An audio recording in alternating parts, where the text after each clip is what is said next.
I would never ask anyone to wash my feet, but I am beginning to think that I might be like Jesus. I have about a dozen friends who look to me for advice when they're going through an existential crisis. I don't lie about what I think to spare their feelings. This is a sincere gesture of kindness and respect because most people are cowards. They'll either lie to avoid dealing with sensitive emotions or exploit your vulnerability for their own personal gain. I've spent most of my life trying to help everyone I could at my own expense. I've sacrificed more than most people can even imagine, not once but several times over. The last one nearly killed me. I mean that literally, not figuratively or metaphorically. I was very sick and no one actually cared, not really, yet they still had the audacity to ask more of me when I had nothing. There are many Judases in the world. I learned this in the most excruciating of ways. So I stopped helping and people noticed. They noticed they weren't being helped anymore and shamed me for it, but never showed any concern for me as a person. I realized that I was just this sacrificial lamb meant to be slaughtered and drained of life. The only shame I feel is from not honoring myself and fighting to the death.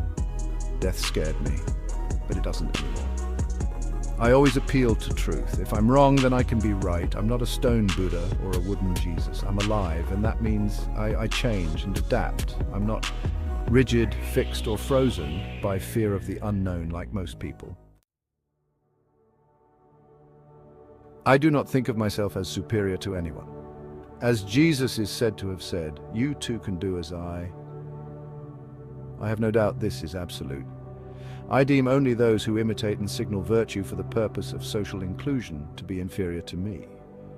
They are not sincere because they are scared and foolish. They are slaves and speak the very opposite of their intentions. They do not want freedom or equality. They want to be slaves.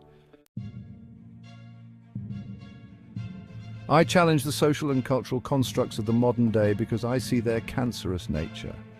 Corrupt institutions leverage our instinctive fears against us and market the cure through law and pills.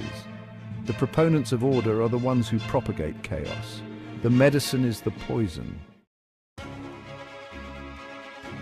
Truth is very dangerous. Nearly every time I speak of truth, I'm met with hostility and anger. This is what I expect from scared children who split the world into binary absolutes and arbitrarily divide everything into definitive categories of good and evil.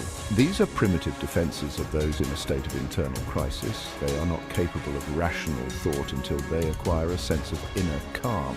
They believe they are right because others affirm them with intense emotional demonstrations. Emotions are not truth. Emotions are indications of distress. You feel justified in being upset and offended, and you should be, but the blame is misplaced. The blame is inward. Have I not said that ye are gods too? Take responsibility. Look at the rafters gouging the eyes of everyone you look at. Persecute me for your own sins, and I will be in the state of ecstasy and bliss that Jesus was when you murdered him. I too would ask for your forgiveness because I would be released from the responsibility of arguing with idiots. It's better to have lived one moment in the truth and died than to have spent a lifetime in darkness. God doesn't need your pity or your help. God needs you to be authentic. That is the only path to salvation, because if you pretend to be someone you're not, who is it that would even get into heaven? Ignorance is the only sin. All atrocities are manifestations of ignorance because ignorance is the darkness. What is shameful lurks in the dark and consumes everyone it touches. You're your own lantern, no one else's.